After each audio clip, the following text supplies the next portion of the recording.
What do you do when you're taking blood pressure medications and the blood pressure is not going down and the blood pressure medications don't seem to be working? And then the doctor just wants to increase the dosage or double up or triple up on drugs.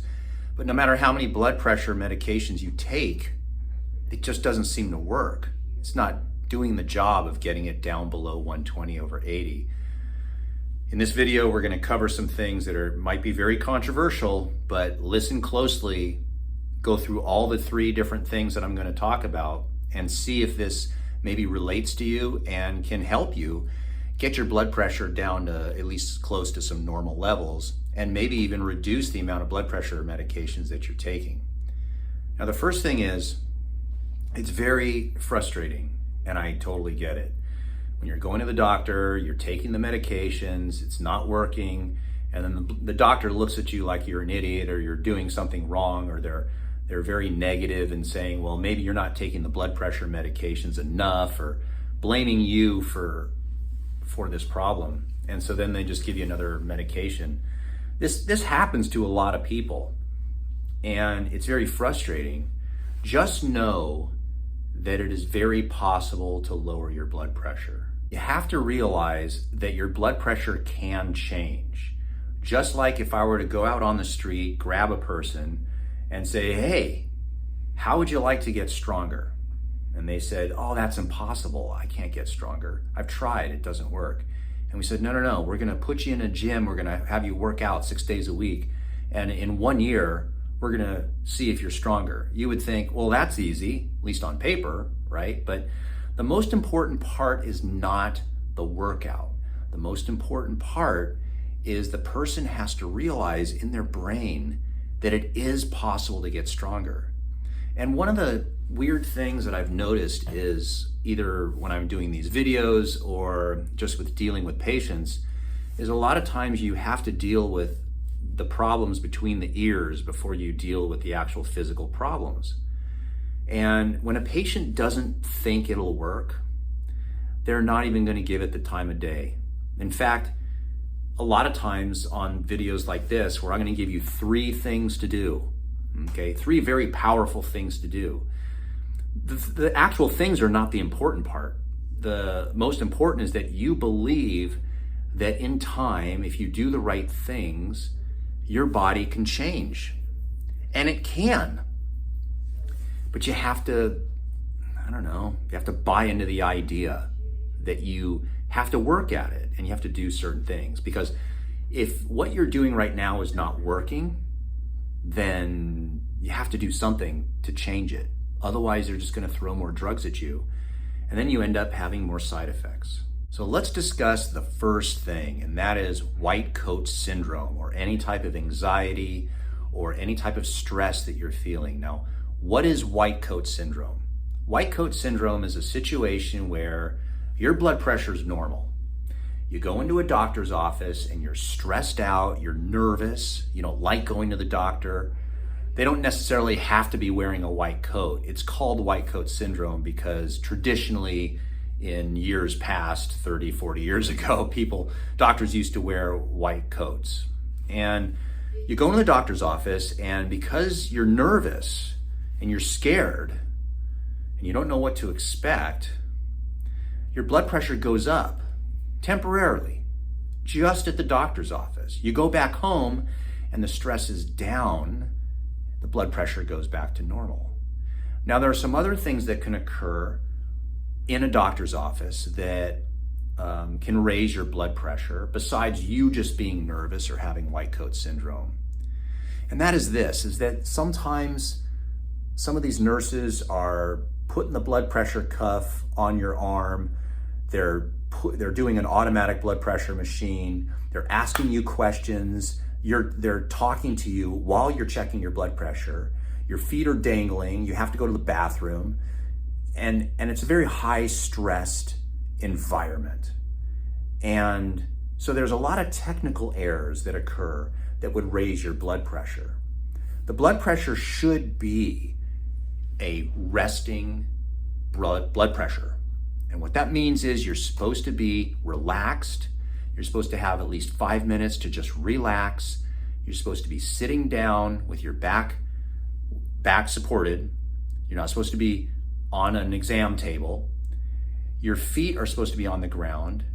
And when they test your arm, it's supposed to be at your heart level. It's not supposed to be dangling.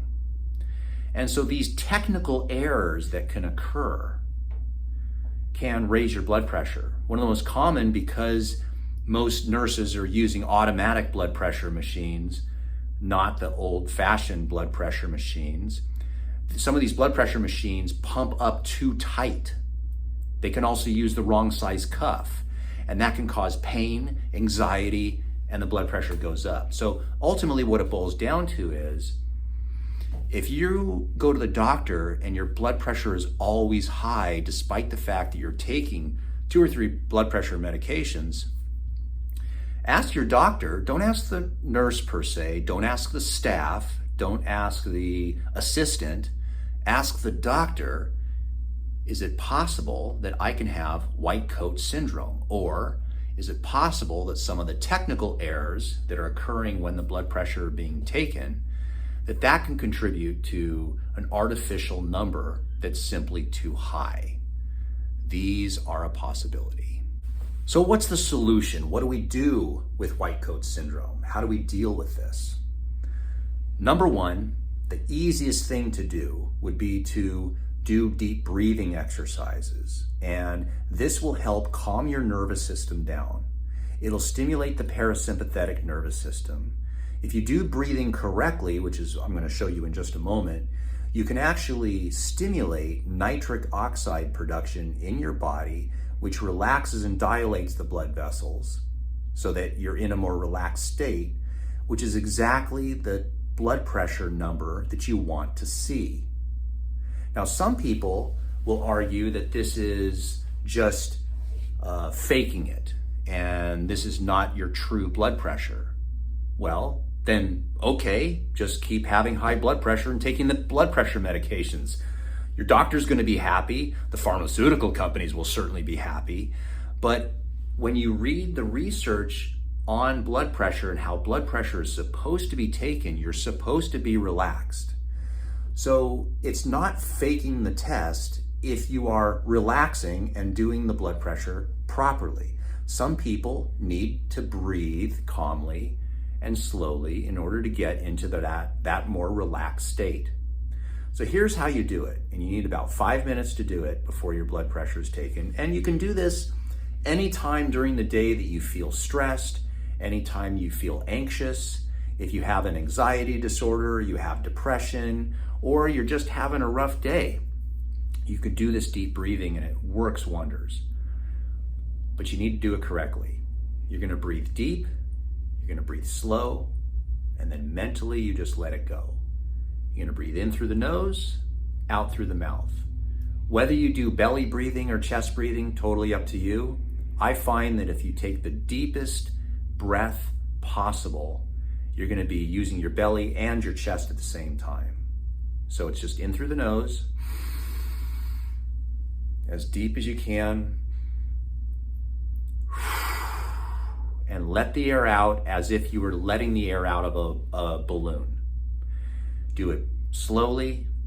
Don't hyperventilate. It's not a fast, rapid breathing, but you just breathe one after the other. 5 minutes, on average, the person will do this about 30 times. That's what most people find is beneficial. I don't recommend that people count, because counting can cause stress. You can set a timer on your watch or your phone for 5 minutes and just relax. Do deep breathing exercises. You can close your eyes as you do this. And what you'll find is your blood pressure significantly drops, but it's the first number that usually drops the most, which is the systolic. And that is the number that is most receptive to stress, or most reactive to stress, in that it'll go up the most when you are under stress. Lastly, and this is important when you're in the doctor's office, you got to speak up for yourself. Doctors are not superhuman. Doctors are not gods. Doctors are not on a pedestal. Now, many people think they are, but they're not. They're just simply humans. You need to start thinking about doctors as not some high hierarchy in the world where you're here and doctors are up here because they simply got good grades. Think of doctors as like plumbers, electricians, and contractors. They're just people with skill in doing something in particular. When you view a doctor as another human being and not someone put up on a pedestal that needs to be admired and praised, then the stress level goes down. You need to speak up for yourself. And if a doctor is putting the blood pressure machine on your arm and it's too tight, or they're using the wrong cuff, or they're talking to you during a blood pressure exam, usually it doesn't happen with the doctor, it happens with the nurse, because they're stressed as well. They have a big job to do. They have to get paperwork done, and sometimes they're just rushing. If you have a job, don't you rush sometimes?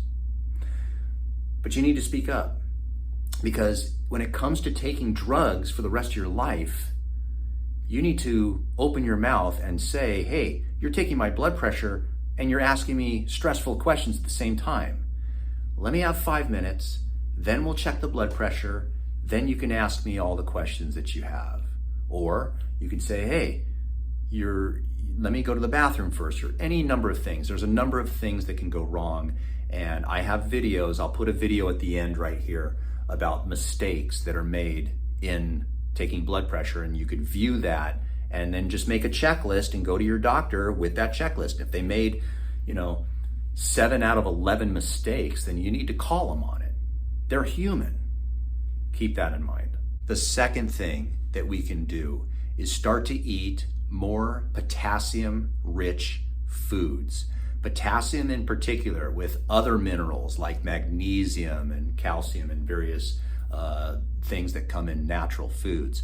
We need to eat more of these because these are natural ways to lower blood pressure. Now, there's a whole list of food that you can eat, and I'm going to name a couple of them. I have other videos that will discuss more if you want to know details, but let's cover the main ones. And I can tell you this, that no matter what food I describe, someone's going to be a hater. If I describe certain foods like fruits, for example, bananas or apricots, many people will jump on that and say, well, but wait a minute, I'm diabetic as well. I can't eat those because of the sugar. And you're like, well, okay, control your blood sugar, but maybe not eat so many of them. Every food that I mentioned, there's going to be a problem, but most fruits have a lot of potassium in them. And the more fruit you eat, the more potassium accumulates in your body, and that helps lower your blood pressure naturally. Now, if you're on a medication, you have to ask your doctor, can I eat, how many of each fruit can I eat? How much is too much? It varies with your overall life and your kidney function, as well as whether you like the food or not. Then we have vegetables, which have a tremendous amount of minerals in them.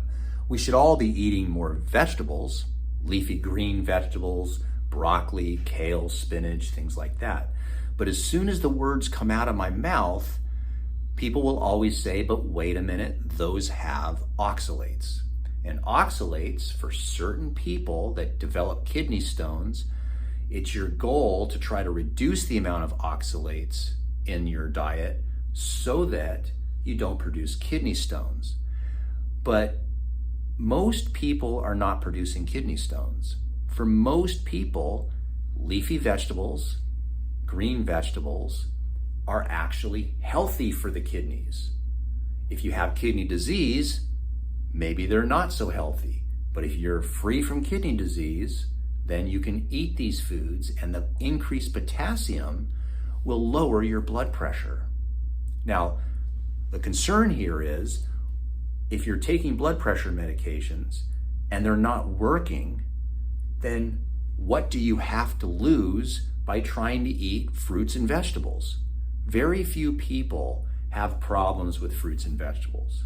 Some do, and if that's the case, they shouldn't eat them. Then we have various types of beans, such as red kidney beans, chickpeas or garbanzo beans, and these are very, very healthy, high in potassium, high in a lot of different minerals and vitamins that can help improve our health so that you can start to become a healthier person with normal blood pressure. But as soon as the words come out of my mouth, people say lectins, and lectins are bad. And while it's true that some people's digestive tract doesn't respond well to beans, for many people, it's considered a health food.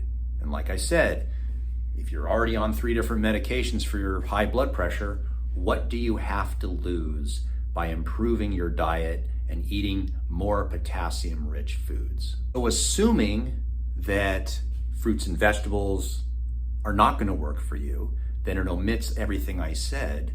The good news is potassium is in other foods, animal products as well. But again, words come out of my mouth, vegan. What if you're vegan and you don't want to eat any animal products? At a certain point, you're going to have to stop listening to me and you're going to have to stop listening to everyone and just eat what works for you.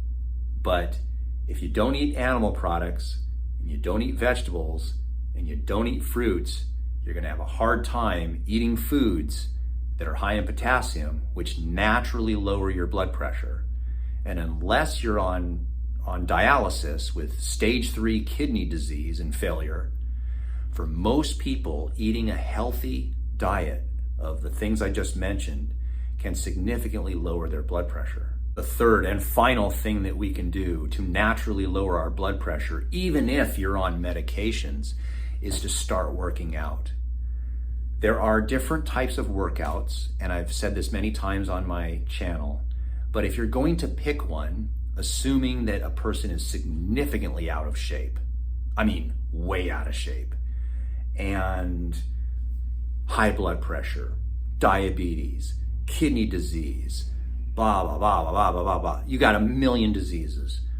What's the simplest exercise that you can do that can lower your blood pressure? And research does support this. I'll put some links down below in the description. Isometric exercises, where you contract a muscle with no joint movement. In other words, you could do this sitting in a chair. You can sit in a chair and use your thigh muscles as if you're trying to stand up out of the chair, but you don't stand up. You just contract your thigh muscles, pretending to get out of the chair. You could squeeze a water bottle. You could just make fists like this and tighten. You can do the bicep pose. You can do a lot of different exercises, but isometric exercises where you contract a muscle for 30 seconds and then relax. Contract a muscle for 30 seconds and relax. You could do that through many different muscle groups in your body. And research has shown that that type of exercise can significantly lower your blood pressure. However, if you're not that bad out of shape, you could do those and combine those with cardiovascular exercise. The best type of exercise is one when you're doing cardiovascular that you can raise your heart rate up to a certain level and maintain it for a period of time, whether it's 20 minutes, 30 minutes, 60 minutes, doesn't matter. So this is often called steady state cardio. So you're not doing intervals, you're walking at a fast pace and maintaining that pace, or you're rowing or swimming or cycling or jogging, running, whatever. But you are running the same pace in the beginning that you were at the end. So if you can do this for 30 minutes a day, this strengthens your heart, it strengthens your entire blood vessels, all your blood vessels, and it helps stimulate nitric oxide, which I've mentioned before, opens and dilates your blood vessels. Fantastic. The last type of exercise, which is not recommended for people to start with, but it can help, is that if you lift weights and weight train just once or twice a week, that's all it takes. if you can build up more mass, more muscle mass, muscle is more energy consuming and will raise your basal metabolic rate. And what I mean by that is just resting right now, you may need 12 to 1500 calories a day just to maintain your weight right now. But if you were to add a couple pounds of muscle, 5 pounds of muscle, 10 pounds of muscle, now you actually need more calories for the day just to sit there and live. And by doing that, you start to lose body fat. And when that happens, your blood pressure over time goes down. That's why when people lose weight, we're hoping that they're losing fat. And when they lose weight, it's less strain on the heart and less strain on your cardiovascular system, and thus your blood pressure goes down. But if you were to lose muscle mass and fat, that's not ideal. In an ideal situation, you would be losing fat and gaining muscle. Basal metabolic rate goes up, blood pressure goes way down. So I hope this has been informative to you. Hopefully I've given you some hope that you can do this. I know there's a million excuses why people can't, but if you just stop that and just believe you can change your body, then you can get started doing these 3 suggestions. If you think there's something else that maybe I missed that you think you would like to hear me talk about, then let me know in the comment section. And I'm gonna put a video right here discussing some foods that you can eat that will lower your blood pressure. So watch this video about the foods. And I hope you can achieve the goals that you want.